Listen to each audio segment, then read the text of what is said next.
clicking, clickety, And click, click, click. We're live, Aaron. Welcome, Yeah, everyone. baby. We are live. I see myself on YouTube. We're here. Really excited about today's big chat. Oop. Yes, indeed. Now, So where how am is I? everybody? I had to turn my audio off, so it was Me too. Echo. Oh, you did the same thing? I always forget that. Because if you're watching YouTube on your computer and then we start this thing, you forget to mute it. That's too funny. Yeah, I know. What's up, Oreo? How you doing? I think I saw Oreo's Oreo. in Yeah, here. Oreo. Oreo just bought an A9. I know. I saw his little proud video that he put it on our Facebook page. Yeah, That's he was so having cool, man. He was having a bit of focusing problems with it, which we've got to sort out, which was a bit weird. So Gilbert's here as well. Rui's also popped in. David's saying hello, David and Aaron.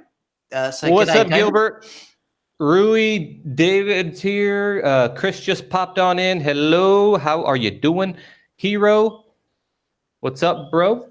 So we're getting stacks starting to come over. We're just on a bit of a pre-show, guys. We've got about 6 minutes or so before we start the show. So fire away any questions that you have because we'll answer those for you.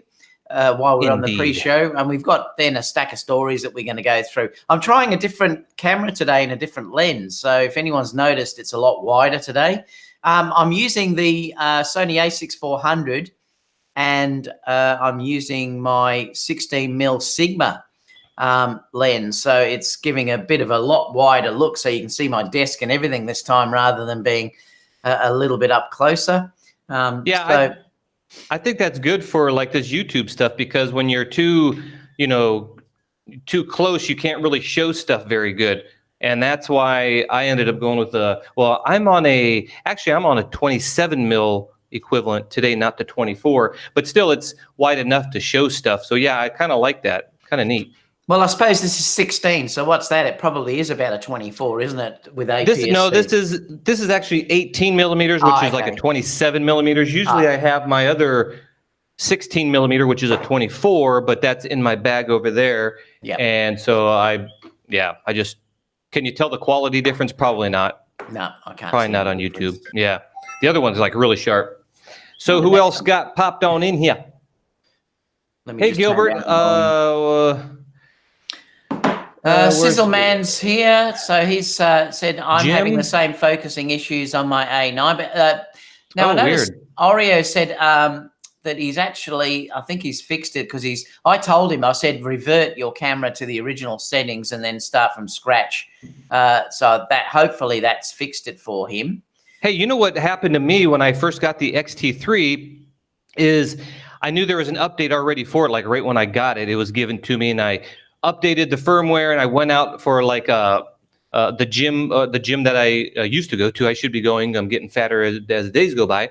But we went out, we did this. I was doing photos, and I was looking on the back of the screen. I was like, ooh, this X-T3 is like terrible for photography, And then I got home. Maybe it's just the back of the screen or something. Then I looked in the iPad, how I processed it, and everything looked really, really like missed focus.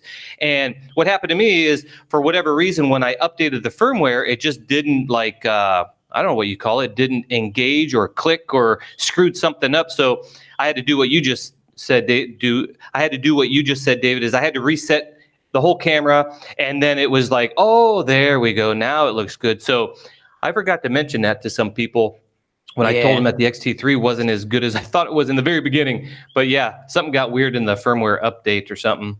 So when all else fails, reset the camera completely to factory default. I'm just laughing too because Oreo said, hi guys, I'm the only person who keeps losing hot shoe covers. I do it all the time. I bought a bucket load of them off eBay. Well, look, speaking of the little fella, I got mine right there. Oh, do I have this on autofocus? Is it focused, David? Yep. Oh, cool. I didn't even know what focus. Yeah, I've got mine right there because I've been using that little gadget that you guys probably seen my video. And man, I've never lost one yet. And everybody says they lose them. Oh. I always put them like in a little special pocket. Now, this was a question I was going to ask people actually today. It's so funny he brings that up. Do these matter? Yes. I mean, if a drop of water... if it's wet, Aaron, it does. So if you're taking your camera out and water gets onto those contacts, they're electrical, so it can short your camera out. But this isn't made out of rubber or nothing, so you think if a drop of water dropped on here, it would just seep inside and... No, I don't think so. I think it's more the fact that it can, if it's raining, it does sort of stop most of that stuff from going in. I see. I never knew. I just but I've never lost it. I've always kept them on, but I've taken flashes on and off. I was like, do I even need this stupid thing? But I put it on just in case, because I just didn't see like a good seal on it, but I guess it's something we ought to try. Well, and I ain't going to try it. You try it. The other thing too is it can keep your contacts clean, because if your contacts aren't clean, it'll often cause the flash not to fire off and things like that. And that's sometimes I clean the actual contacts with like glass cleaners or something like that, a bit of the alcohol, which gets rid of all the dirt on there. So if anyone ever does have sink problems and stuff like that, it can be a little bit of oil or dirt or something that's gone on those contacts. Yeah, that's true. That's why I always keep it on, because it's just common sense kind of keep something like that on. I'm surprised manufacturers don't come up with a new little like way to deal with that. Now, I think on one of my old cameras, I actually had a piece of Velcro on the top and a little piece of Velcro on the camera, and I would take this off and just stick it on the camera because I was getting I was scared to lose that, because it's not like there's two in the box, but I stopped doing that. But I'm surprised they don't make like a little spring where you push it in, you put your flash in there and take it out. I don't know, something, because these are kind of weird, but yeah. Who else is in? Ron, what's up, Ron? Jim said Sony lowered their prices on some bodies. Yeah, there's big discounts on the Sony bodies at the moment. I think it's $1,000 you can get off on the A9 at the moment. So there is some really good prices out there. Wow, $1,000 off. That's good. Jim said the A7R is $2,600. So there's some good savings, that's for sure. Unboxed is here as well. Photo Miak's here. G'day, Photo Miak. Hey, Photo. Chris Dye is also here. Altrix saying, got my struggle studio going. So he's getting his studio up and running, which is fantastic. That's cool. Hey, Langston, how you doing? Gilbert said, I found a hot shoe cover in the street where I parked my car the other day. That's too funny. I lost a while ago. Oh, that's too funny. That's really funny. Ron said, great. It was raining the other day and I did not have nothing on top. Need to see if it still will. It probably will, but it's just that there is a risk it can short out because it is an electronic contact. So it is a weakness if you leave that off. Well, yeah, if a drop of water like connects the contacts, like a big drop of water hits and may short something out. Yeah, so. Are there savings on Sony cameras in Australia or just in the US? I think it's just the US at this stage, Jake. I don't think there's savings here at the moment like that, though. Rui said, I have bought a few more of the hot shoe cover. Yeah, I bought stacks of them. Is the 200 to 600 G Master a G series? Well, I've heard it's going to just be a G series, so it's not a GM. And that's about it. So we're up to date on everything. Now we're 10 o'clock, Aaron. So shall we start the show? Let's do this right here, right now. Oh, yeah, I got to put the... So as Aaron puts that time in the show. So g'day, everyone. Back for our usual photography behind the photo show. We missed last week due to the fact that Aaron was traveling in Las Vegas. So we're now back this week for some interesting stories. So we've got a fair few things to discuss, quite a number of stories actually, ranging from the new Panasonic right down to the new Mac Pro. So we're going to talk about a number of things. So how was your trip, Aaron?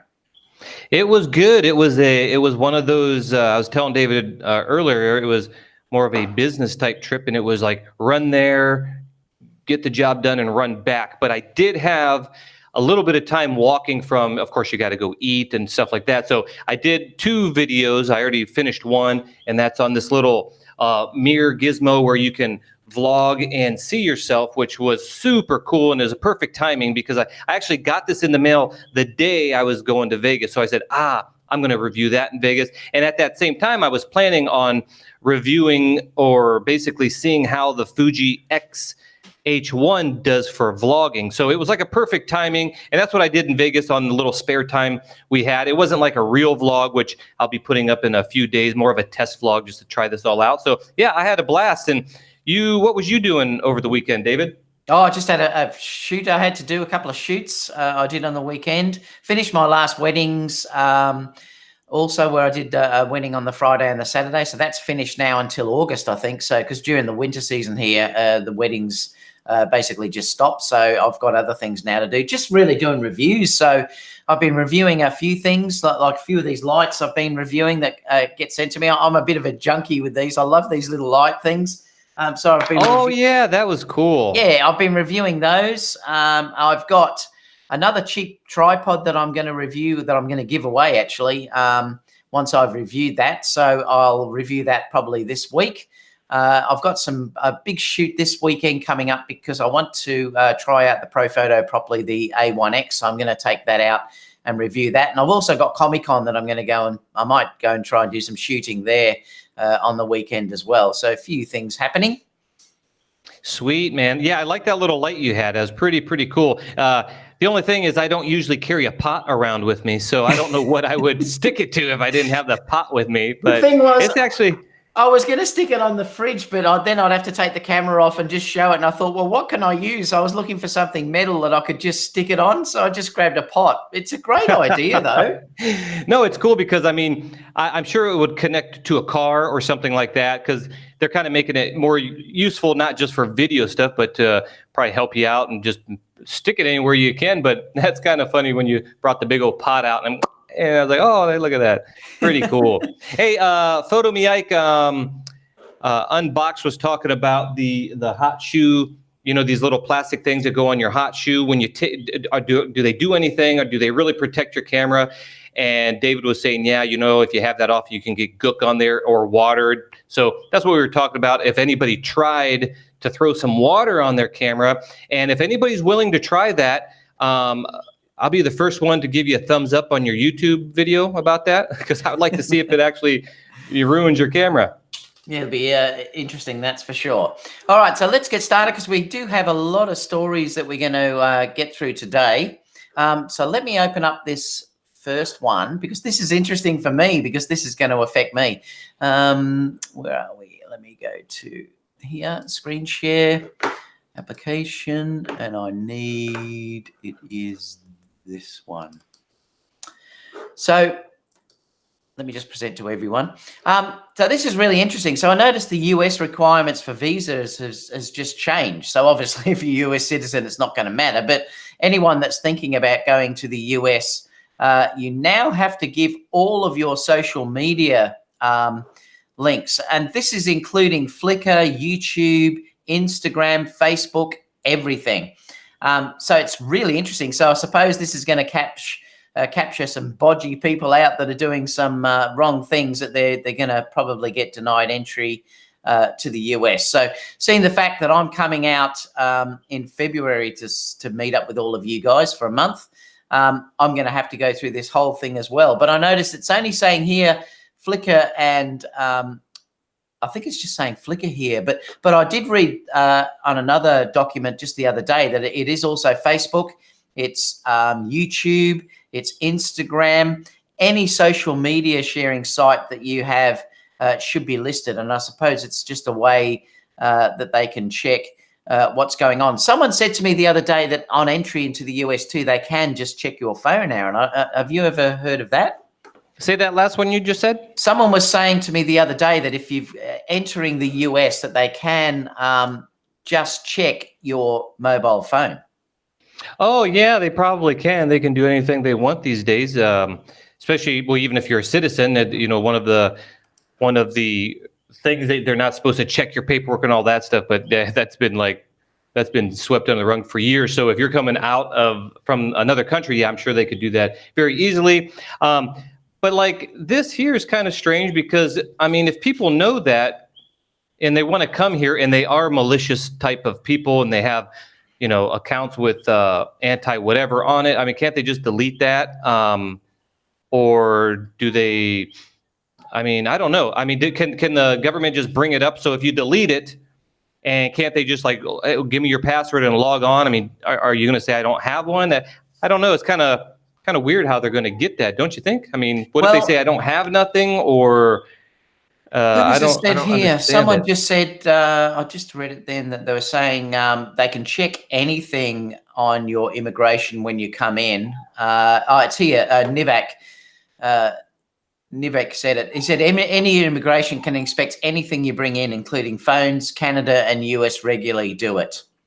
Yeah, for sure. But it's just like putting this out. If they know that, I don't see how this would stop anybody. Like, oh, they're checking that now. Well, hey, if you're a bad guy and you're going to the States, delete your account immediately, put up a new one, and put a bunch of bubble gum and cotton candy on there, and say how much you love the States, and it's the most prosperous country in the world. And I mean, so I don't know. They might catch a few people that haven't got the memo, but I think they most likely, if they're into doing bad things to the United States, they're going to know about this and probably change it. So I don't know. I'm not sure if it's going to do much.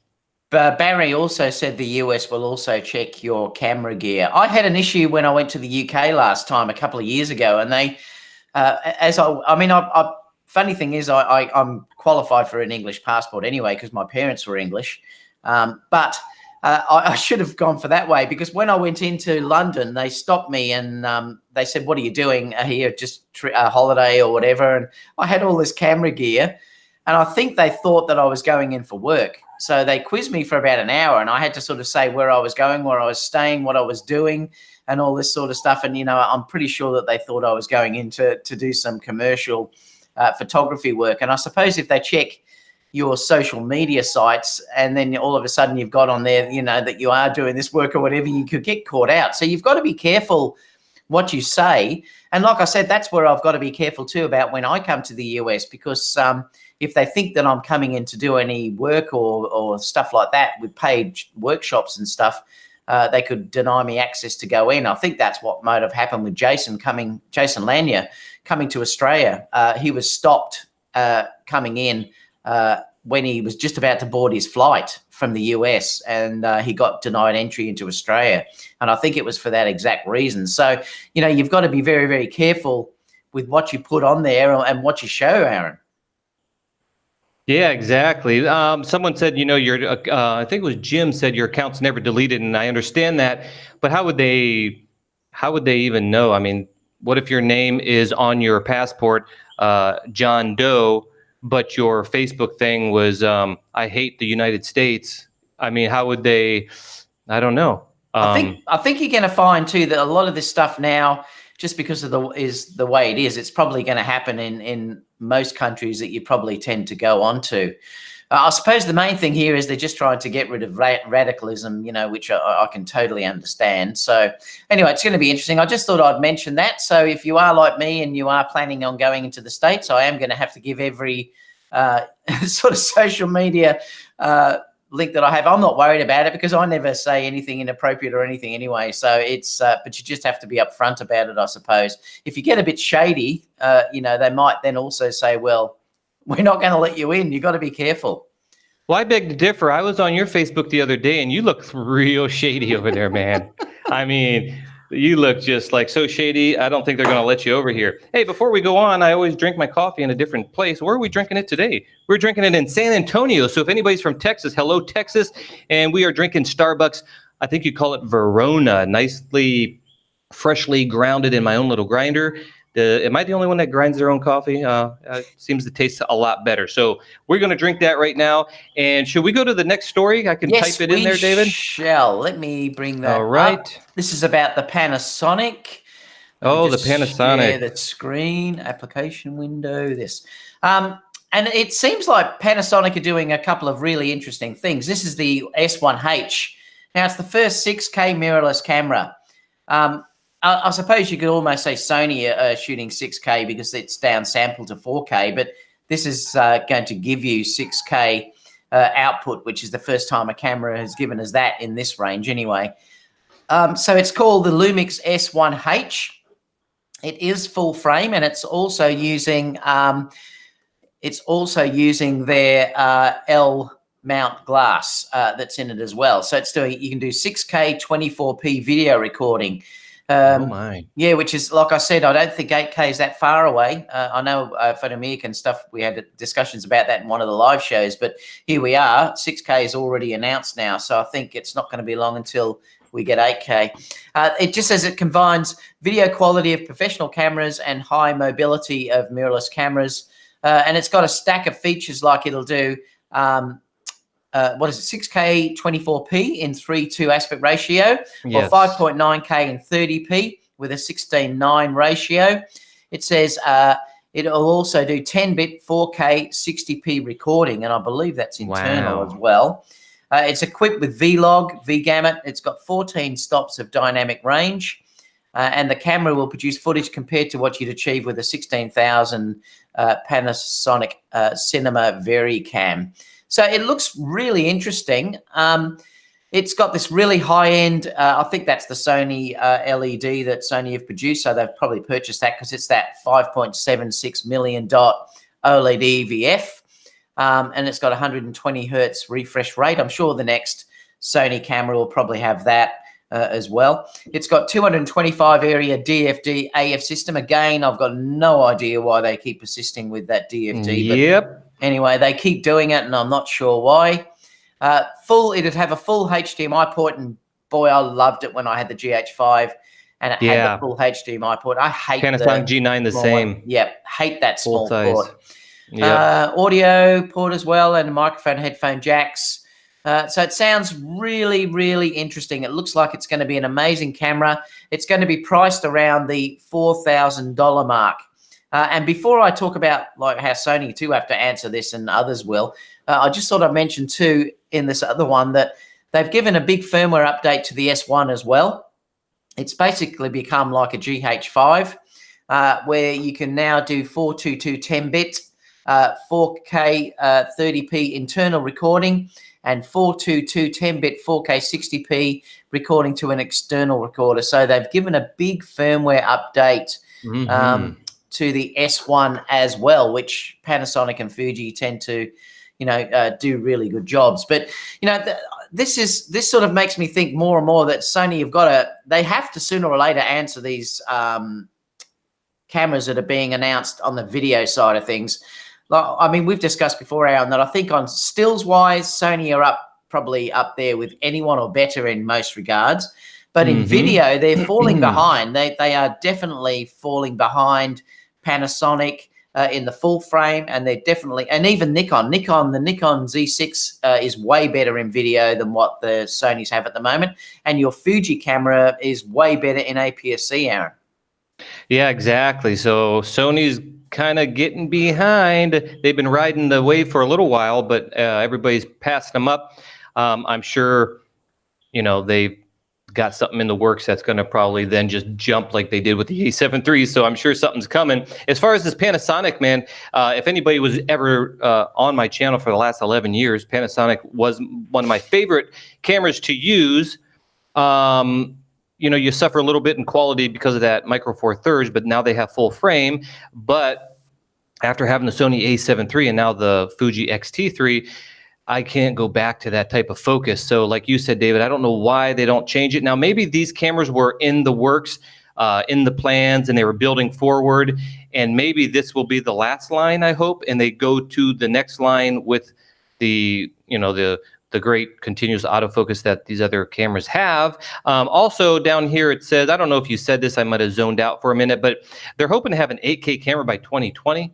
And that produces a 33 megapixel still photo. And I said when the was it the GH3 or the GH4? Maybe the GH4 came out, they had that video 4K mode where you could pull stills from it. And I still think that's going to be like a future type thing where you're going to be able to film a baseball player at, I don't know, 8K at 60p or whatever, and you can get that shot where the ball touches the bat instead. I mean, that's faster than any shutter today, I believe. I mean, I'm sure there's some that are quick, maybe in, what do you call it, silent mode or something, but I still think they're going to keep going up in resolution for sure. For me, I'm still using 1080. I just, any commercials that I do for TV, at least here in Puerto Rico, I'm filming in 1080. They don't want 4K. Now, granted, you can film in 4K and then crop down, not crop down, size it down to 1080, and you get better color. Actually, we can go and do a whole thing on that. You get better resolution and all that, but I just don't need it. I think the 1080 coming out of the last cameras that I have actually look pretty good. So it's more of the color that I'm concerned about more than just the 6K. I mean, I'm not going to be using 6K anytime soon. So that's just me on the fact. Well, the thing is, it's the storage requirements are the issue for me. But I do like shooting a lot in 4K due to the fact that I can crop in. Like being a lone band sort of shooter like I do, it gives me the ability to look like I've got two cameras shooting because you have that ability to crop in at 100%. So it's just that advantage alone that I like with shooting 4K. So 6K. And 8K, you're going to get ridiculous amounts that you'd be able to crop in, which could be fantastic for post-production if you can take the storage requirements, that come with it. So it's one thing that you've got to think about. I mean, also slow motion too. Like I do love shooting in sort of 60p and then slowing it down as well. So that's another reason. But I'm mostly also shooting in 1080p at the moment as well because I need that ability to shoot 60p to slow down, Aaron. Well, I'm like you. I used to shoot when I got the Panasonic, the Panasonic GH4, which was the first 4K camera, at least affordable. And I got that one, and I would shoot everything 4K. And like I said, once you squish that down into 1080, you actually get better color depth out of that. And the whole science behind it that I used to know in verbatim. I don't remember all the details.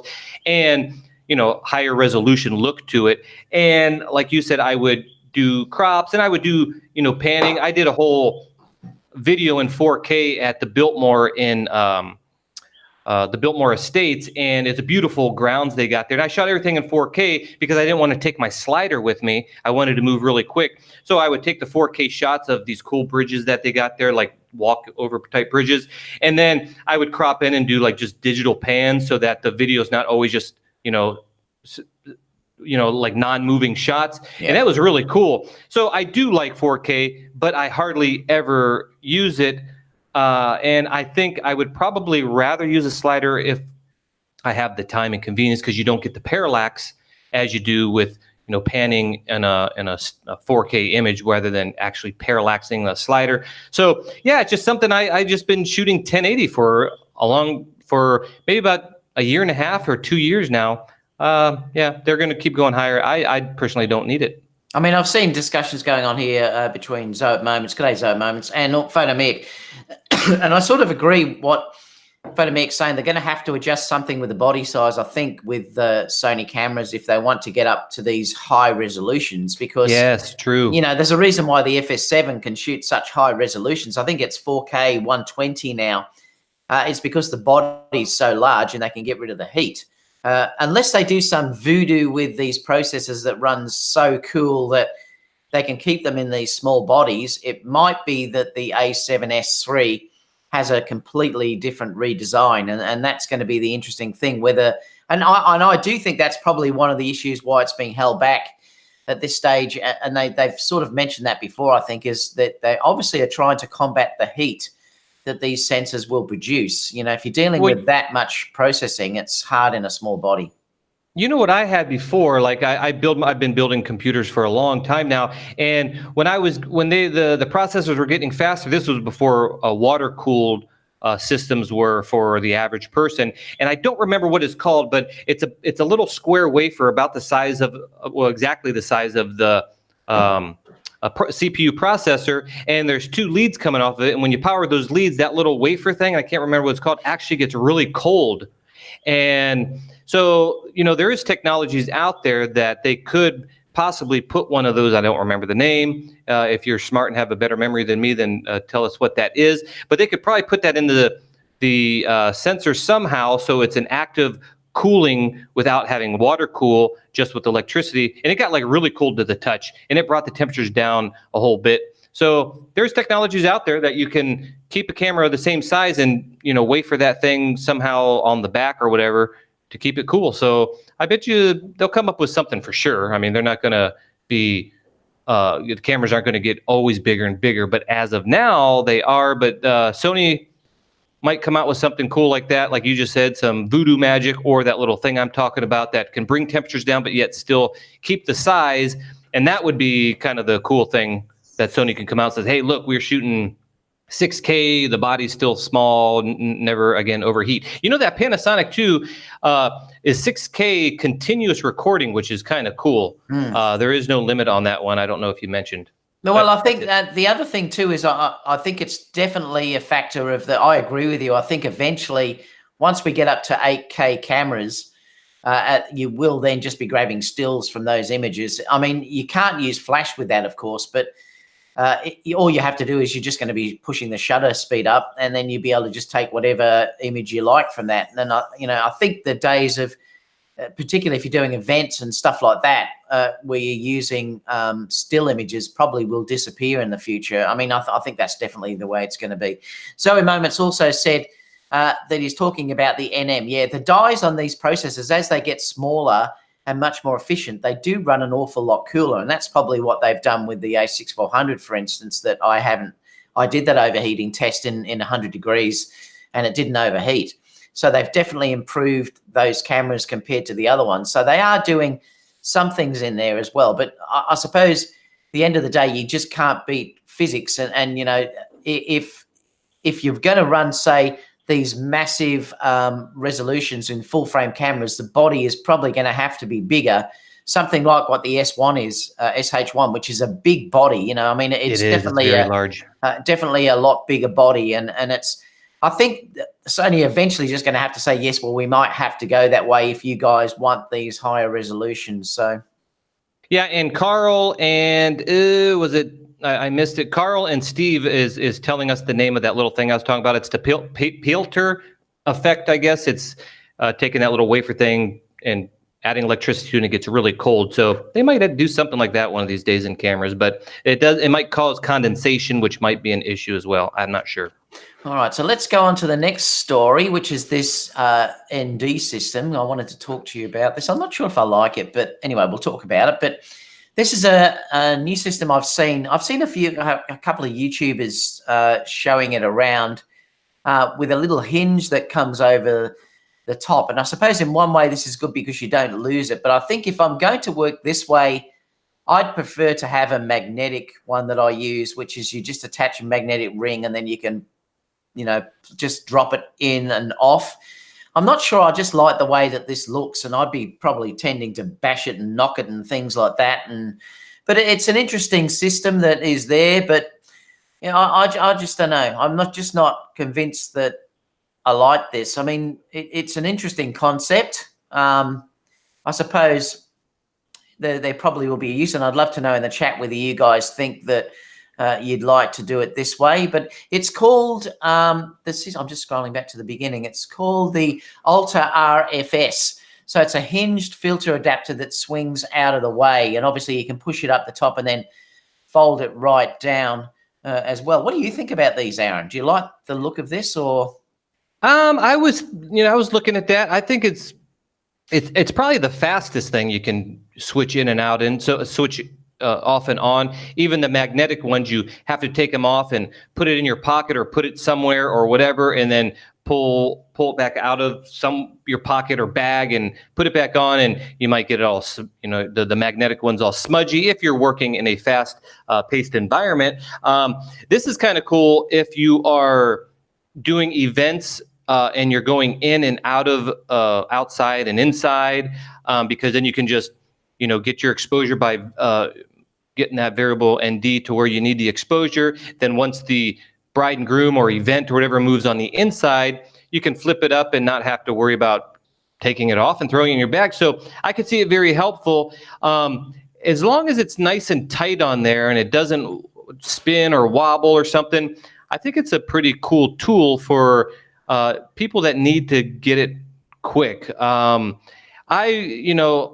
And of course, that's a variable ND filter, so you can't use. I guess you can use a regular filter on there if you know the lighting condition to flip it up and down. So I think it's cool. I think it would work really good for certain situations, but I don't do a lot of video that's required to change that quick. No, I don't either. So yeah, I don't know. that's the thing. I don't. Let me just stop that. I don't sort of do that. I tend to stick the ND on and then stick with it. Usually, if that's and because the NDs are so variable in the amount that you can use, I often I can just pump up the ISO or something like that if I want to sort of get around it and like move between a church. I do have the magnetic ones that I've got a stack of those that I use, and I was using them a lot at one stage, but then I stopped even using those because I was finding that I very rarely take the ND off, and that's the thing, like very rarely. So for me personally, I don't think I'd have the use for this. I think I'd probably just stick with what I've got, which is the screw-on NDs that I know and use. So, I mean, I've just bought that new ND that's out, the Peter, whatever it is. I've just bought that one to try it out, the expensive one. I think it was $279 US, Peter McKinnon or something, the Pro Master one, I think it is. Or Polar Pro, I can't remember the brand name. So I'll review that once I get it and see if it's worth the money. I mean, I've paid for it, so I'll give you an honest review. But I don't know. I just, anyway, I'd love to know in the chat too. Let us know even down below whether you think this is a really good idea in the comments, because I'd like to know what you guys think about it. I just don't think I'd be pulling that ND off enough to justify sticking it on an adapter like that. But yeah, that's me. Yeah, I think that's just it. I wouldn't be taking it off enough to have that on there. But I think it's really cool that there's an option for people who might need that, whereas before you wouldn't. So yeah, I don't. Did it say how much it is? Well, it's I think Gilbert $70 just said or there. something? Yeah, it's 63 on Kickstarter or $70 odd. Let me just check. I think it was 70. Depends on the size, I think, that you get, but it was saying there $79 is retail price, but backers are able to get theirs for 25% off. So yeah, so they're not like crazily priced. I mean, it seems like they're reasonable, adequate. Yeah, I think it's reasonable. I think it could be a cool tool for certain type of events where you don't have the time to, say, let's reset up this shot and change stuff around, I guess. Now you do weddings, so I mean, if you don't find a use for that, then that's kind of a good indication that even a wedding videographer might not need it. But I think it's kind of cool that it's an option out there. Yeah. So I'm just checking the chat just to see if anyone's got anything interesting to. So I love it when Jim said the hinge filter and he just put yawn. Obviously, it doesn't excite Jim. Photomix says it looks great for vlogging or video. Hinge filters would probably accumulate more dust and dirt with the exposed sides. And see, this is the thing too that I think I'd end up for sure. I'd end up scratching them and knocking them. The second that I'm going to be lifting anything up like that, I can tell you the way I work, I'm going to be banging it and knocking it on things and stuff like that. So for me and how I work very fast, I just don't think it's a good idea. I tend to have a clean pocket. Like, I've even got like this here and I can just stick the ND just straight in the pocket there and then put it back on. That would be cool. So there's things like that I do in all the jackets that I use. So for me, it's so easy to take on and off. That I don't worry about, and particularly if I'm using those magnetic ones. But like I said, I've found now that even the magnetic ones I just wasn't using, and sometimes the magnetic ones would move if I was trying to move the variable ones, like they weren't gripped hard enough, and that's why I stopped using them. Yeah, and so I just stopped using it. So yeah, exactly. I think it's easier just to, like you said, put it on and just leave it there. Yeah. Just checking any others. Check out the Breakthrough Photography Magnetic Filter System. I have it and love it. That's Unbox Tech Reviews said. I'll just show that because he had that there. And that's about it. Okay, so let's go up to the next story. Also's also just popped in. So hi, Also. Someone just said too that they only just got the notification that the video was live as well. That was Sizzle Man. Who was that? Oh my gosh! Like, I know, it's 33 minutes later. Yeah, it's crazy. I don't know what YouTube's up to. It's hard sometimes. I mean, kind of wonky, don't you think? Well, I put it out an hour before. I actually put out the thing an hour before to make sure that everyone, got the that we were live. Anyway, let me go to this next story, which is talking about the Canon 7D line. Application window. Okie dokie. So this is interesting because they've basically, Canon have said that they're going to stop the some of their cameras, and I think it was the 7D line has come to an end. But I also heard that there was going to be they were going to stop their 5DS and the 5DSR as well. Has come to an abrupt end. So there seems to be that they're stopping a number of their cameras, which is quite interesting. And I don't know how Canon shooters feel about this, but I thought there was a bit of well, look, it doesn't surprise me in one way, because if they have any brains, Canon, they're going to release a high-end mirrorless camera, and then, you know, I suppose they should be pushing their users to start going towards mirrorless, but at the moment they just don't seem to be doing that. But what did you think about this, Aaron? By getting rid of this, aren't they kind of doing that, like freeing up all the resources of this line to then maybe make a APS-C mirrorless camera? Do they have an APS-C mirrorless, or is it all full frame? No, it's all full frame. Yeah, so maybe they'd be doing that, freeing up the resource on here to put it in something else. But then I don't know. That's kind of weird. I know so many people who love the Canon 7D line for sports and wildlife. So they're going to be a little bummed that they're not going to get a new camera out of that line. Well, it says here, we have been told that a few dealers and distributors are a bit worried about what Canon has in store for the replacement to the popular EOS 7D Mark II, as those buyers also buy lenses more than the EOS ADD buyers do. So, you know, and this is the thing: are they going to replace this with a mirrorless camera, or, you know, what are they going to do? Because it's interesting. I would say they should probably replace it for a mirrorless version of this. But knowing Canon, you know, they do things that you're like, what? By taking out things and doing weird things and not doing other things and blah blah blah blah blah. So yeah, I have no idea. And I'm not a Canon shooter, so I don't know if I'm mean to say this, but I don't care. That's terrible, Aaron.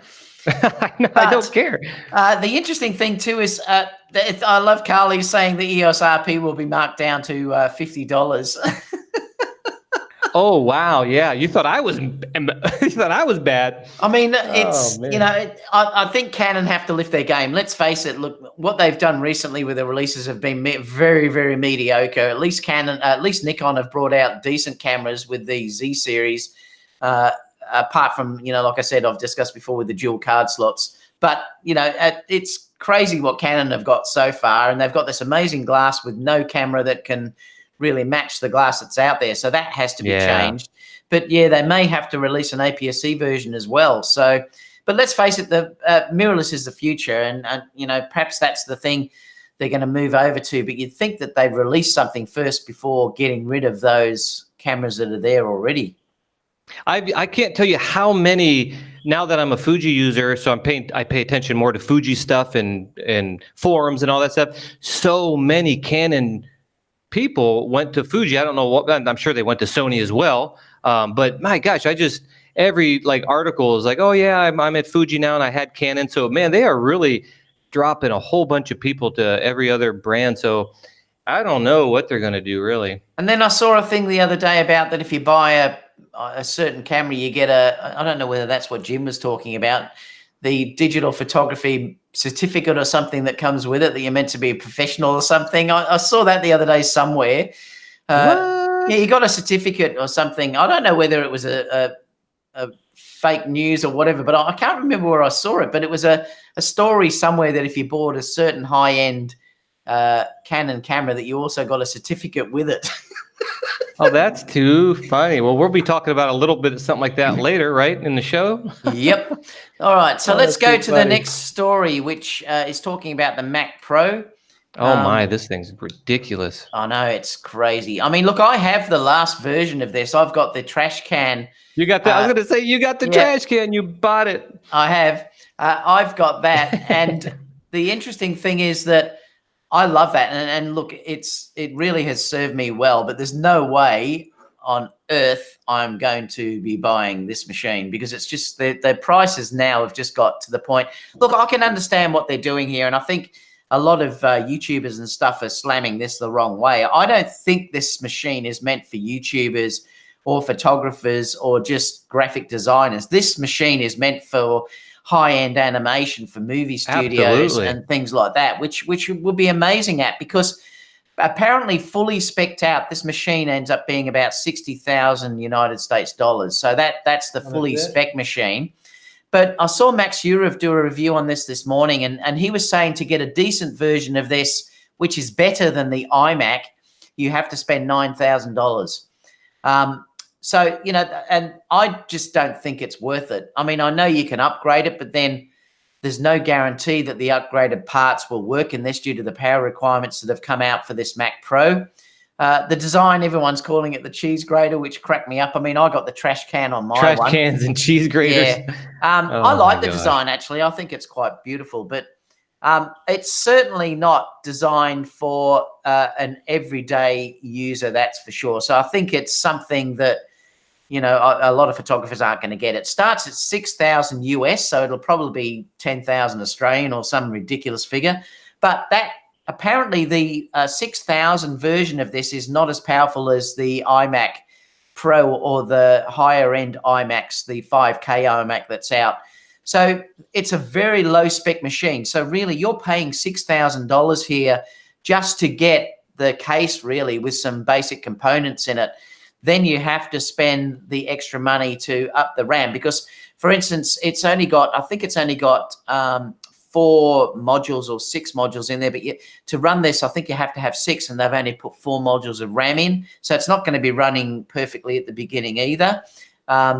So because you have to fill those RAM banks in to get the most performance out of these computers, and they're not doing that. So, you know, $9,000 you're going to have to pay to get similar performance to what the latest iMacs are producing. The monitor that comes out is ridiculously priced. I mean, it's obviously going to be beautiful, but I think that was around about, what was it, $7,000 or some ridiculous figure. And I think it was $1,000 just to buy the stand as well. So look, we're talking crazy money. I mean, it is crazy money. It's a 6K monitor. But, you know, I mean, who in their right mind, unless you're really a professional, is ever going to buy this? So I think we all have to take it from that point of view, that good on Apple for innovating. They've done it again, but this certainly is not for people like you and me, Aaron. Yeah, it's a real pricey. I'm getting all excited over that for nothing because that's a lot of money. But man, when I did my when I was really into the motion graphics and special effects in short films and stuff, man, that would have been so nice to use that, because those graphics can take, like, literally, if you want the quality to be like decent to match like 1080, it takes like maybe a couple days to render just like a few seconds of video. So that thing would be really nice, but yeah, it's way too expensive for my liking, that's for sure. So something I'm not going to be into. Yeah, I mean, I'm probably, when I'm finally, my Mac Pro dies or it's just too slow. I mean, at the moment, it still does 4K like butter. So, well, what would you get if it died? I think now I'd just probably go for a Mac Pro or a high-ended iMac with the 5K display. I think that's probably what I'll do now when it's changed. I just can't justify that sort of money now to, you know, like I said, it'd be $9,000 to make it similar to what an iMac performance is. And then that's US. So for me, that's probably $15,000. And there's no way I'm going to pay that sort of money on a computer that's just going to sit on my desk. If I was earning money from it, and the fact, like I said, doing, you know, high-end movie studio work, yes, I could justify it. But yeah, it's not for me. Yep, me neither. Okay. All right, let's go into this. We'll show before we go on to the main news story, which is going to talk about qualification for photographers, we'll show our image. So let me show mine first. Open. I just thought I'd show this wedding one that I did the other day. So let me open this up. Application window, this one. So I thought I'd show this image that I did the other day. I love this image that I did of Haley. Now, what I love about it so much is just how beautiful and soft it was with this is shot with the 85 Batis. No, sorry, I'm wrong. This was shot with the 16 to 35 mil f4 lens because I needed something wide enough. I was standing on a chair here and I lit Haley up with the Profoto A1X with the dome diffuser on it on continuous light. So there's no flash being used. It was done all with continuous light here. And I was surprised how lovely and soft it came out. It's beautiful. This is an area where people sometimes say, well, the 16 to 35 f4 is not fast enough or whatever. You need the G Master. Well, I disagree with that. Now, there's a little bit of noise there, but I don't care. I mean, it's I often process my images with a bit of a vintage feel about them anyway, and a bit of noise that's sort of involved with it anyway. So I quite like that, and I love that with film. I used to love the film look that you used to get with a little bit of noise and grain that was there as well. So it doesn't bother me at all. So I was really happy with how this came out. It was wide open at 16 mil. And like I said, lit just from that Profoto A1 with the dome diffuser on it. You could do the same thing with Godox. I'm sure it'd probably give you the same result with the V1 with the dome diffuser. I'm just not sure how strong the LED light is in the Godox, but I was surprised how strong it is with the Profoto A1. Normally, I would have lit her up here with ice lights or with the Profoto B10 on continuous lighting, but I wanted to try it to see how it worked, and I was very happy with it. Important to expose to keep all the detail you can see in the dress that I've kept there, in the flowers, and also in the dress up around her waist area. And I've just pointed her head up also facing towards the light. So that's really all I wanted to show you on that one. So it's just showing you can use more lower-ended glass. You don't have to use the GM stuff to get what I think is, a nice image, Aaron. Yep, absolutely gorgeous. And I agree with you as far as noise is concerned. If you're doing some product photography, a lot of times they don't want an ounce of grain in that product photography. If you're doing a bottle of something or a perfume or whatever it is, but stuff like that, when it's portraiture type things, I absolutely don't mind noise. And for many years, I would do my best not to get any noise. But I would say in the last year or so, I actually started welcoming a little bit of noise, because also with noise comes detail. Yeah. Once you take out all the noise, there's the details kind of lost, if you're, using the denoisers and all that type of stuff. So even just putting noise, we did a thing in video called dithering, where you take a footage that might have macro blocking from the older Canon or lower end Kodak cameras that have macro blocking, and we would basically add noise to that, and it's called dithering, where you're adding noise to it, taking out the macro blocking and adding noise in and dithering it out, and it brings the detail back. So yeah, I embrace noise to an extent, unless it's like really making your footage garbage. So yeah, I think that turned out beautiful, and I don't even know if you would notice the noise. I don't think anybody would see it printed on a wall and say, oh my gosh, look how noisy that thing is. I'm going to be doing a video soon about professional, how companies actually, how should I say that? Professional companies actually use grainy footage. I'm going to do a video on that. So keep tuned to my YouTube channel. Well, so should I show mine? Oh, yeah, go ahead. You can in a second. I used to worry about noise as well, and now, honestly, when I'm shooting weddings, I don't care about it now. I mean, I'll easily go up to well over 6400 ISO as long as I expose correctly. And that's the secret with anything to do with noise. Do not underexpose whatever you do, because the noise always resides in the shadows. So if you underexpose and then you have to push the shadows up, you're going to see noise terribly. But if you nail your exposure, or even go a fraction over, half a stop or whatever, then you'd be amazed at how much you can go up with the ISO on these latest cameras. Like it really is incredible. Langston said, what did you use for the spot effect? That was a vignette that was added in Photoshop, Langston. So it was just done in Photoshop. I just made a mask and I drew around with a very soft brush, and then softened it down to add that effect that looked like a spot in that photo. Because the issue with it was that you could see a little bit of the furniture that was around the outside. So I've hidden that by putting a vignette around the outside of that image. So do you want to show yours, Aaron? Yeah, first you were saying about the grain or the noise, and oh man, I was going to go somewhere with that. Then I started thinking about the other one. Don't remember what I was going to say, but yeah, I embrace it.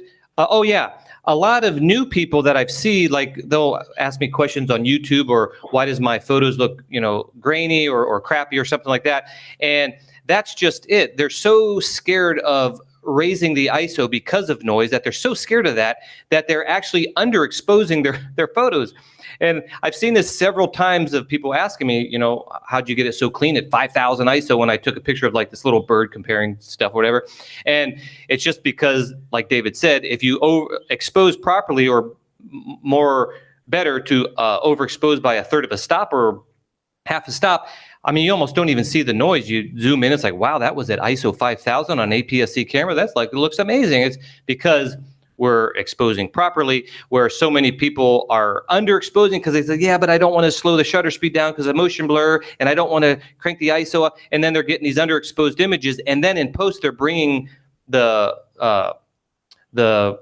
exposure back up, which is bringing even more noise, and so they find themselves in a rut. So yeah, just expose properly, and ISO's not too bad unless you get ridiculously high, which, yep, that's pretty much all I want to say. So shall I show a photo? Yes, go ahead. Let's do this here. We are going to share that one, share, and I think am I presenting? Yep. So it's not switching to you? Oh, it is. I just won't talk. Okay, yeah, don't talk. Okay, so in this video, in this photo here, I actually did a YouTube channel. On my YouTube channel, I did a how-to or behind the scenes of this. And something I did in this that I've never did before, but I thought I'd try it, and that worked out pretty good. Basically, there's a background there, but of course we went as far as we could to where the light fall off on my flashes weren't hitting the background. You can kind of see the background there, but I have an octabox on the right. Oh, I can use my mouse here. On the right of him, right above his, right above his head here, not too far off frame, so it got a nice,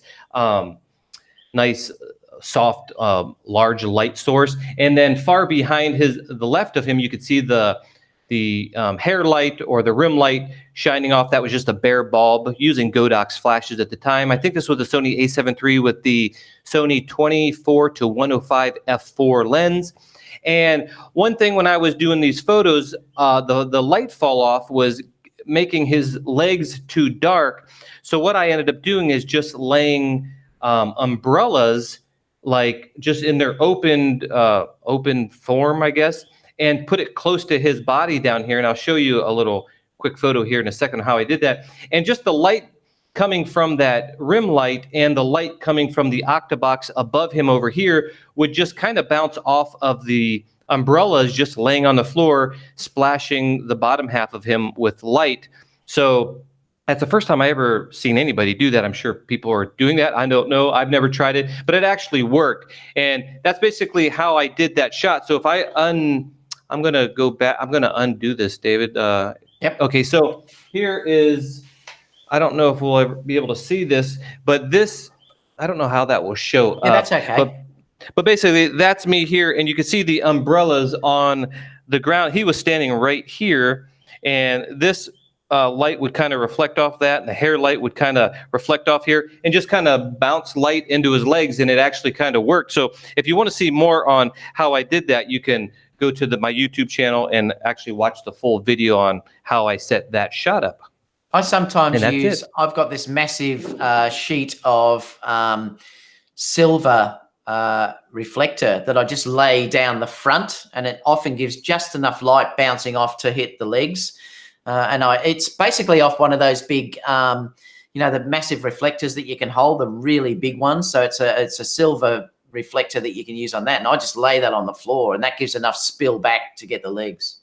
Yeah, I had my what is it, 3-in-1 or whatever reflector thing, and I tried that at first, but I was just getting like, I don't know, I guess I wasn't getting enough or something, or I tried all different sorts and it just wasn't getting enough for whatever reason. And then I was running out of things to prop up stuff. So I got the umbrellas out. They kind of self-propped themselves, and I had to, of course, post gradient him a little bit from the bottom, but not that much. So yeah, a little tricks you can do while you're out is if you got 2 umbrellas, use them as little reflectors. Yeah, it was good. Look really nice. It was plus with those sort of images too, you've got to, get enough lighting so you really show that definition in the muscle. I didn't even say that. That was probably the hardest part, is getting that octabox in just the right angle that would create shadows from his muscles, but yet still have, good lighting. So it took a while to actually get that. I was moving it back and forth, take a shot, nope. And then some of the shots, it's like he didn't even look like he had any muscles because it was too front lit. And then the reflectors, I was afraid would do that. But yeah, that was the hardest part, is to get the muscle definition in the shadows in that shot. So Langston said, what was the background and surface of the floor? Well, it wasn't paper, was it, that you were using there? That was just the floor, wasn't it? Yeah, it was just, it was in a gym, and they have like, I don't have any here, but it's just like that gray foam. It looks like a big puzzle, you can put those foam pieces down. That's all it was on the ground. And then the background way behind him was actually a stage where him and his other, guys go up there and do their thing. So it just, there's nothing there. It's just a wall way back there and mats. And if you have that light not so bright, the fall off was so far that it just barely hit the background. So that's how I kind of got it. All right, so we're going to go to the main news story of the day, and this is an interesting one because we have a similar issue here in Australia, and I'll just show what this story is here. Because it's talking about the PPA, and that obviously is your photographic professional photographers in the USA, and I'd love to have some opinions from you guys about this as well. But here in Australia, we have one called the I think it's the APPI, and that does a similar thing. But it used to be really just for professional photographers, and what happened was, I knew a lot of photographers that just started in the industry, and they were getting instant access into this thing, and the qualifications basically became useless. It really meant nothing having this certification because they were giving it to anyone. Now, I don't know whether that's happening with with this PPA as well, but I noticed on this story that they're saying they're changing the way to get into this professional program. Because before you obviously had to submit work and do all these sort of things, professional work and all that sort of stuff. Well, they've just changed the requirements now that you all have to produce this image and light it in certain ways. And it's really interesting because the kit, you purchase this kit, and the kit actually is just this wood doll, the crayons, the ball, and this pen. And then I think you have to shoot it in a number of different ways. I mean, different lighting. Know. Yeah, I mean, honestly, I think this is a bit flawed because it's not like shooting actual people and doing images. Yes, it can show technique, but it certainly doesn't show that you're producing professional images. And they're saying these are the technical. There's a 3-image requirement, the same 3 images for all candidates and stuff like that. But I don't know. I mean, I just don't know if I like this at all. And I think this is probably one of the things that with these organizations that they're probably finding it harder and harder to get people. And I think that the line to get into them is now becoming so easy that it's almost to the point where it's not worth being in these organizations. And I'd love to know your opinion about this down below. Like I said, these articles will be put in the description down below.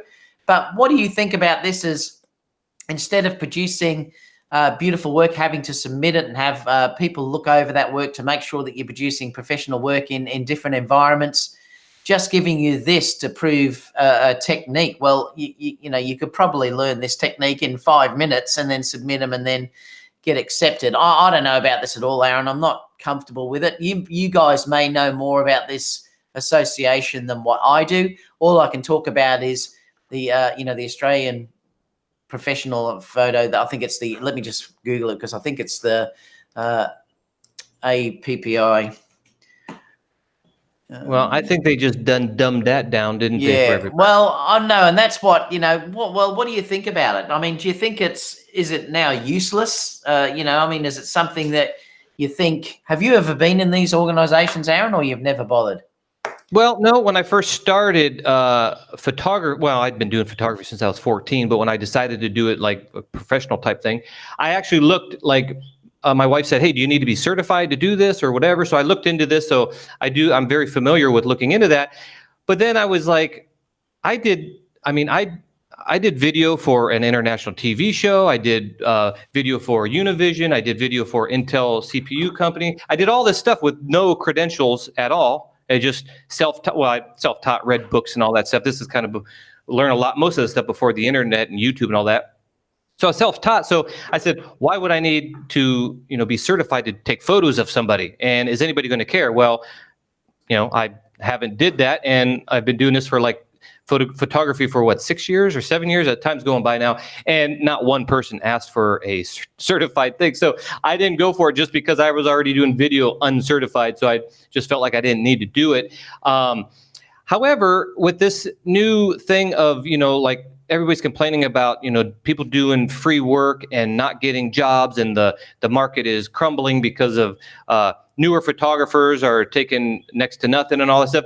This could be something that might have been good if there was more of a direction of, but I don't know how they would do that. Like if you're a wedding event person, that if everybody just stuck together and said, hey, you have to have this certified thing, then I think the photography world could get back together and have pricing adequate and stuff like that. Now, you're not going to do that for just a photo session and stuff like that, but I think it could have been good. But now that I've seen that they're dumbing this down, I don't see any of this going good. So No. I think someone said in here, this guy, I read the article. He's kind of funny how he wrote this, but somewhere he said like Obi-Wan said from Star Wars, Obi-Wan, or who said that? The princess said to Obi-Wan, "You're our only hope." So this was kind of like their only hope of getting an organized thing down to where if you are doing weddings, this is the thing you do. If you don't do it, then you're shunned upon.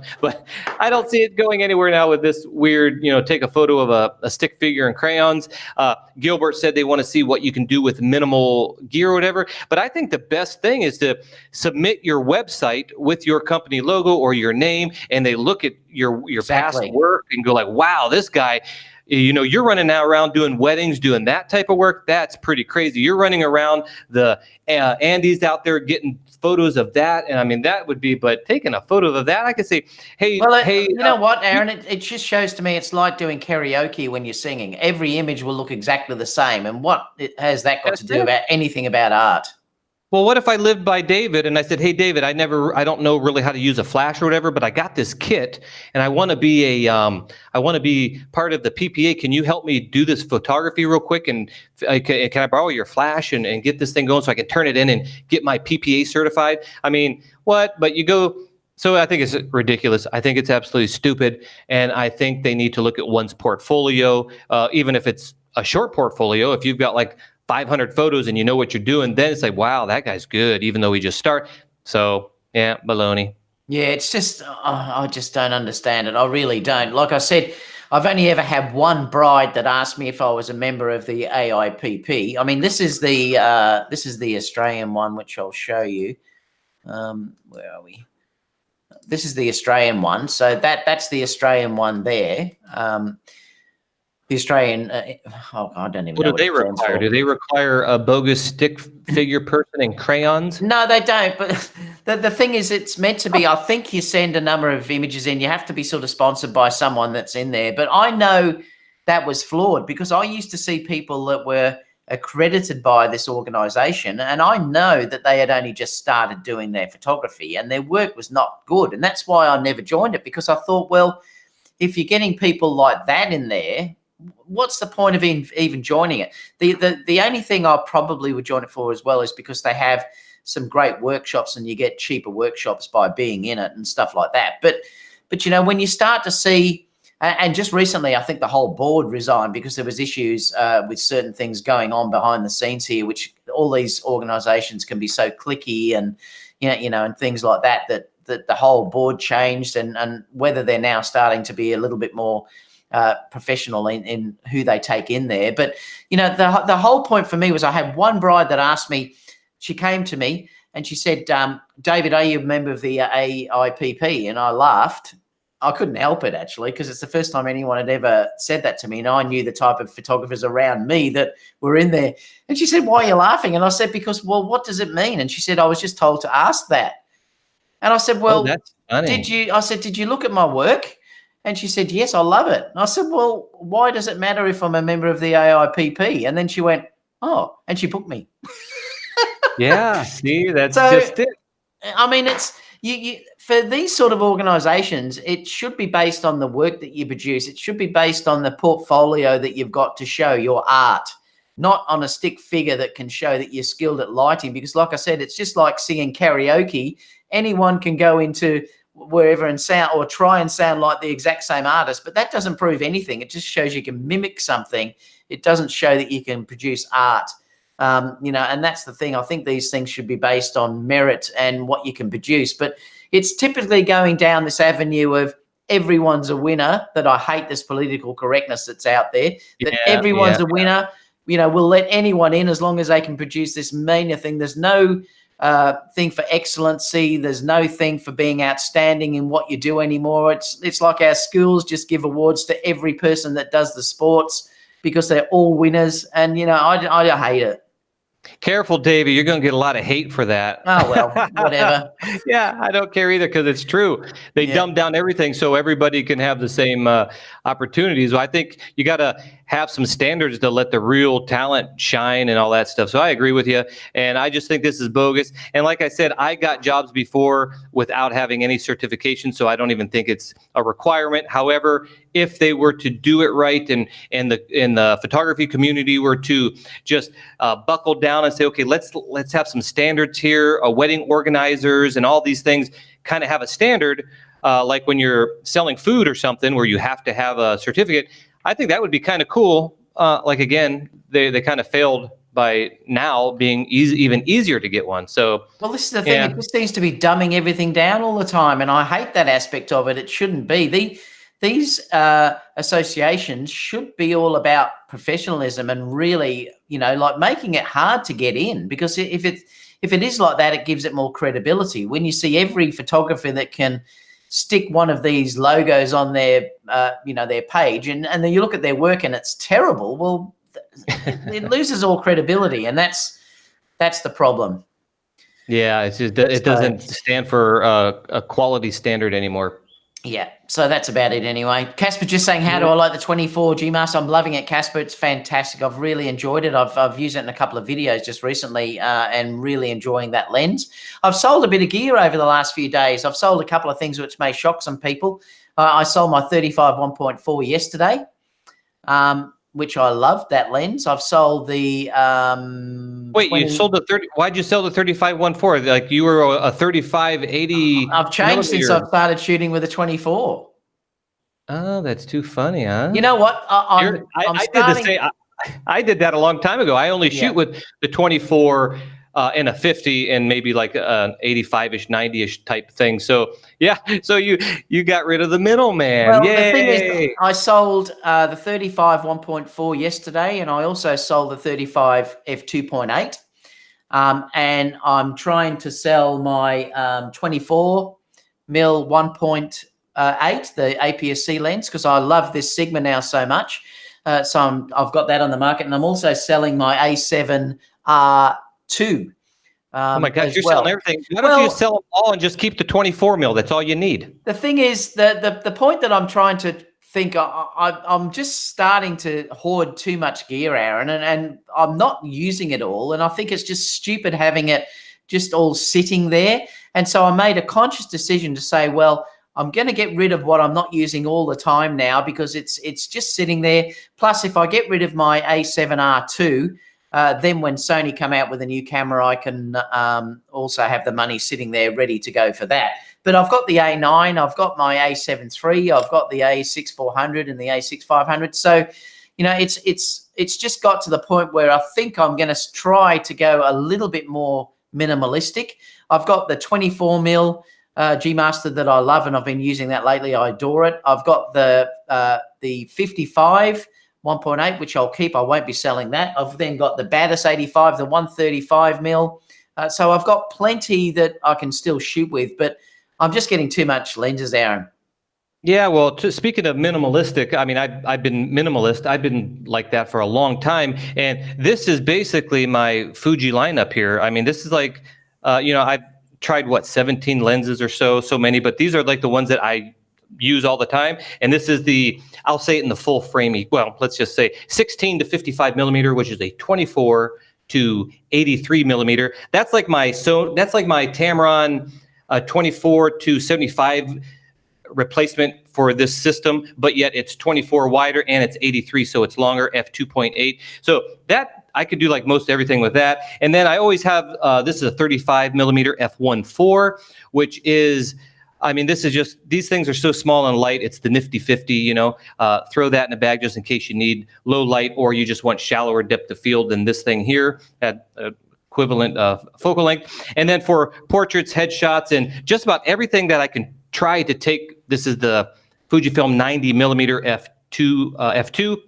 This is the best Fuji lens that I've ever used, and I'm going to do a review on this, and it might be up there with my Sony Zeiss 55 millimeter and my Olympus 75 millimeter lenses. It's just absolutely delicious, and that's minimal right there. But then I do have a 60 macro for my ring shots and product photography, and then I have the backup that I'm using here, which is also a 28 to 18 to 55. So yeah, I mean, you just came to the conclusion that I've always had, is having a lens sitting in my bag, carrying it around all the time when I just never use it, and that money could go to something else. That's just, I did that for years now, so it's just easier. Yeah, right? I'm just trying to, it's funny because a couple are saying I'm only trying to please Kerry. Well, that's got nothing to do with it because, but it's not more about that. It's I'm trying to take stock of what I actually need all the time,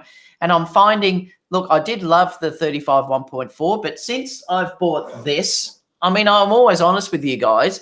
Since I've bought the Tamron 28 to 75, I very rarely put the 35 mil on anymore. So and I love the G Master 24. I love the look that gives me. But I thought the other day, when I go to weddings now, I don't even take the 35 mil with me anymore. I just use, say, the Tamron 28 to 75.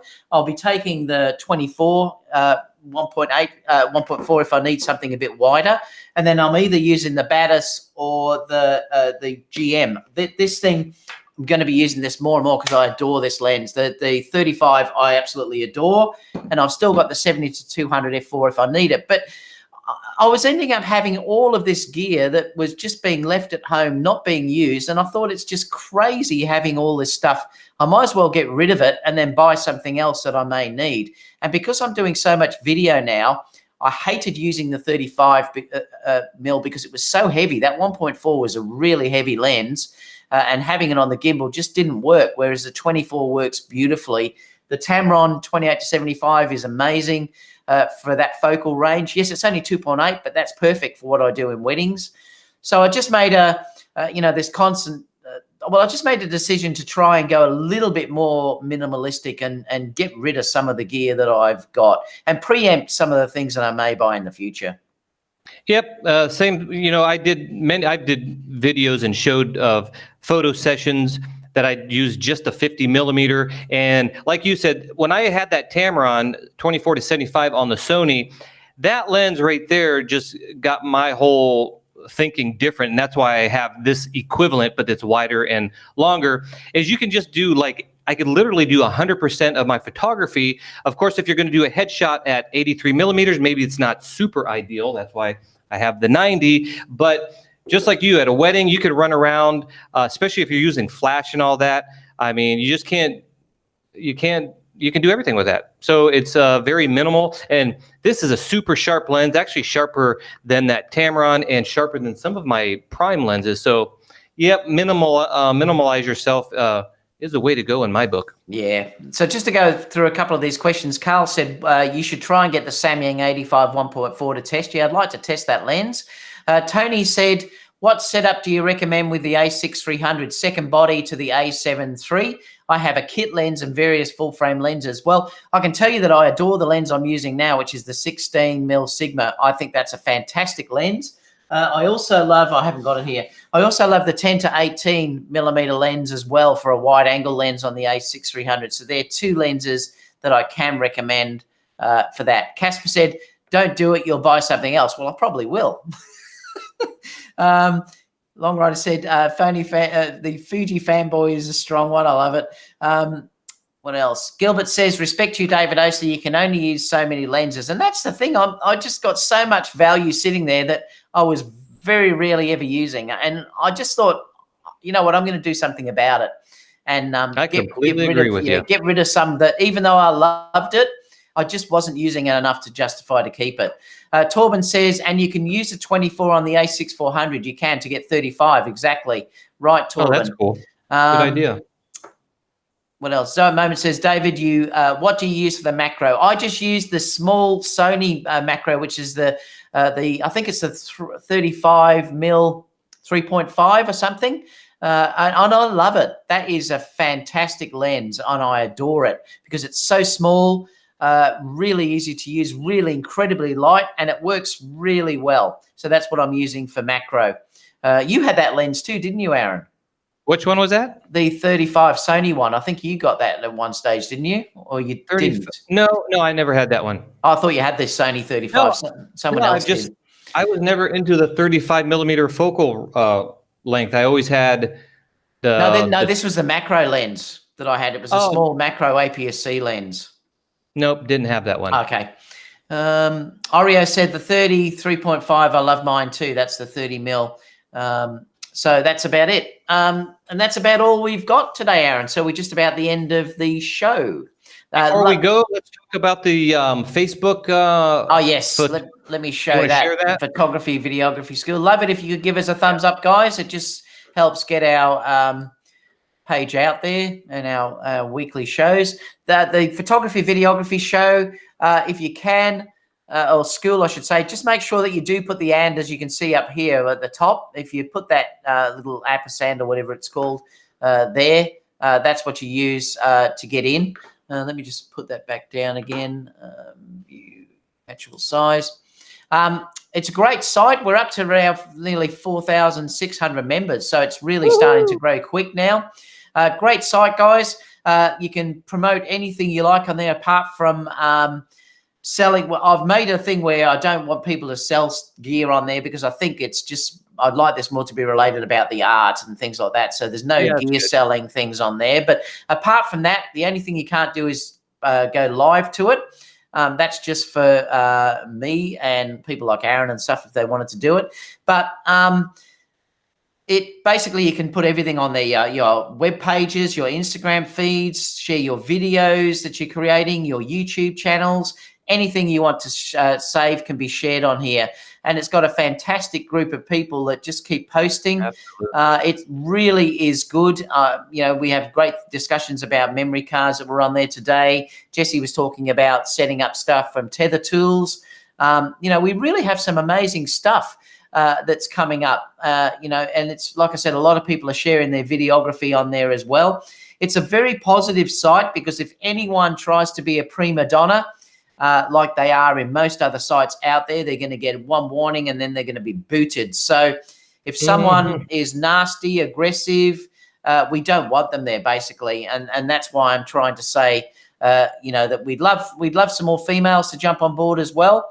But, it is a very, very safe site. And I can really say that I think it is probably one of the most positive sites that are out there on YouTube. Yeah. The second you share something on some of these sites out there, people just rip into you and tear you apart. Well, I can tell you that's not going to happen on that site. So please join us.